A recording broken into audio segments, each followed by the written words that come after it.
Hi, it's Jim Gray from Nimble team, and today I want to talk to you about the 4 states of mind as it pertains to a buyer or seller prospect. This is critical when you're coaching your agents to make sure that they're working with people that are actually going to buy or sell. I can't tell you, and maybe you've experienced this, how many agents that I have coached over the years and the teams that I've worked with where you've got busy agents with all these people and no one ever lists or buys. I'll ask an agent, how many houses have you showed this person? 20?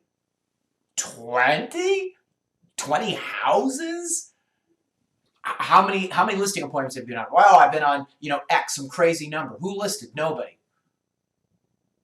What? Well, they're not ready to list. Oh, whoa, wait a second. All right, so here's a guiding principle I want to give you, and this is so critical. If your people get this, their businesses are going to explode, right? So here's the deal. Logic makes people think, but it's emotion that makes people act. As real estate agents, we're apt to talk in logic. Oh, the market's good. Oh, the market is bad. Oh, you should price it at this because these are the comps, right? And have you ever had this experience where people, they agree with you, yep, you're right, and they still don't take your advice or they still don't take action? Why is that? That's because you've not gotten to the emotion of the move. What will this move do for your life? And why is it so incredibly important to you? And let them articulate that. Once you get to the heart of that, it's gold. You have a buyer or a seller.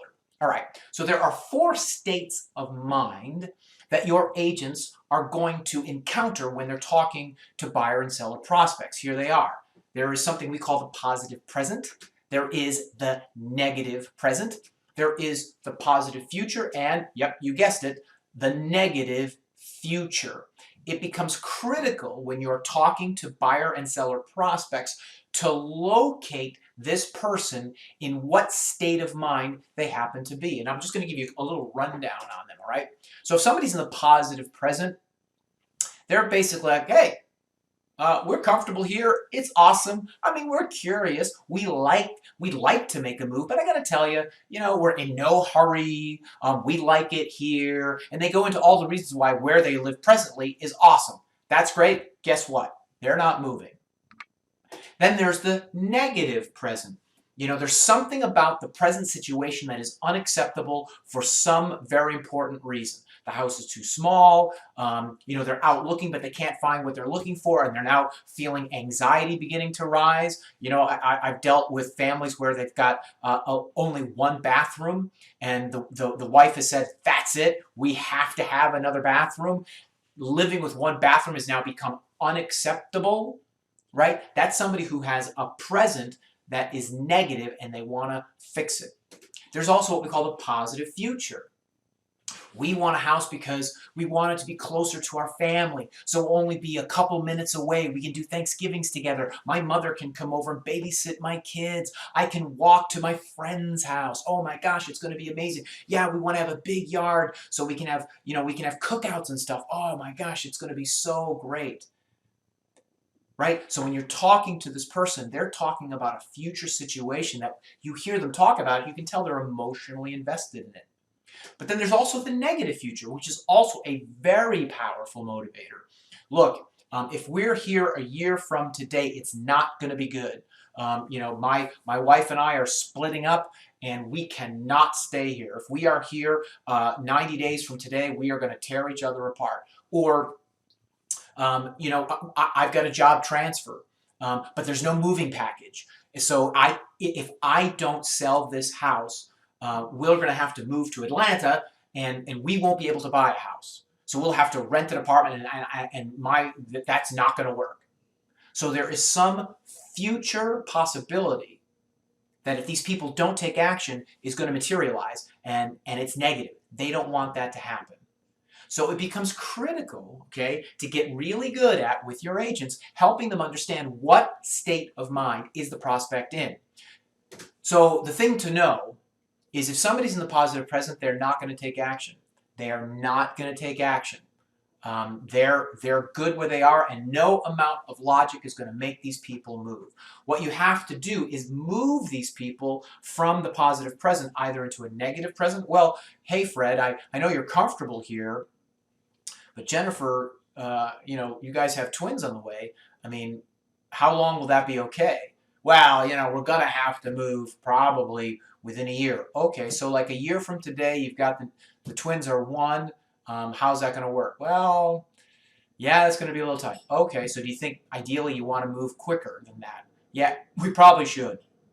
Do you see how you interrogate? Well, yes, it's positive, but I see some things coming down the road, and you help them self-discover that maybe it's not so positive, right? So if they're in positive present, you want to move them to either negative present, positive future, or negative future. Now, if they tell you something that you want to hear, right? Oh my gosh, I want to. That's it.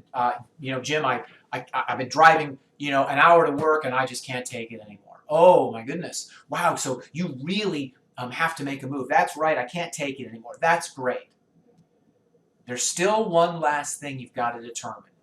It's always by when, right? So you might have motivation, a motivation to move, and you might realize that this person, wow, they're really invested, in the positive future. Now the question is to really discover whether or not you got a buyer or a seller is, you've got to ask, great, by when, ideally, do you want to get to fill in the blank?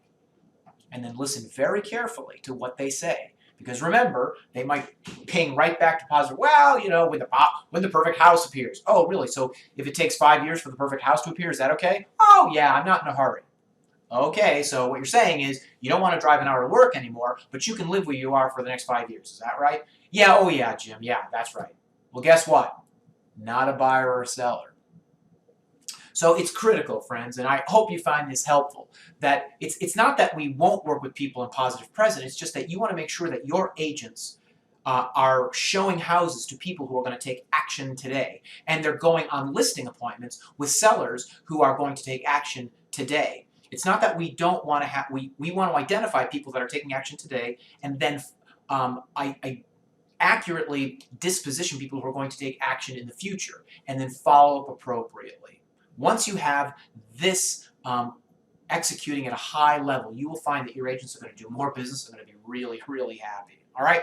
Hope you found that helpful. Feel free to subscribe to my channel here. We've got a lot of free resources.